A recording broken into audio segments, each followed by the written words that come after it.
बिस्मिल्लाहिर्रहमानिर्रहीम। अस्सलाम वालेकुम वरहमतुल्लाहि वबरकातुहू। एतकाफ़ में बीवी से हम बिस्तरी करने के अहकाम। बीवी से हम बिस्तरी यानी सोहबत या मुबाशरत वगैरह करना, ख़्वाह अमदन किया जाए या सहवन, एतकाफ़ का ख्याल न रहने के सबब मस्जिद में किया जाए या मस्जिद से बाहर, हर हाल में एतकाफ़ बातिल हो जाएगा।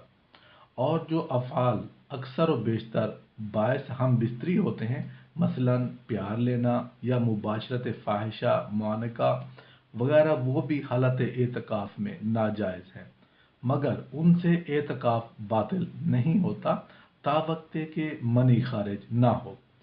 अगर हाँ उन अफ़आल से मनी निकल जाए तो फिर एतकाफ़ फासिद हो जाएगा।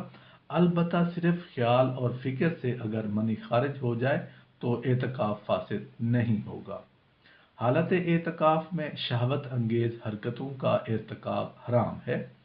हाँ, अगर महज ख्याल करते या देखने से एहतलाम में इंजाल हो जाए तो एतकाफ़ बातिल नहीं होगा, ख्वाह ऐसा होना उसकी आदत हो या ना हो।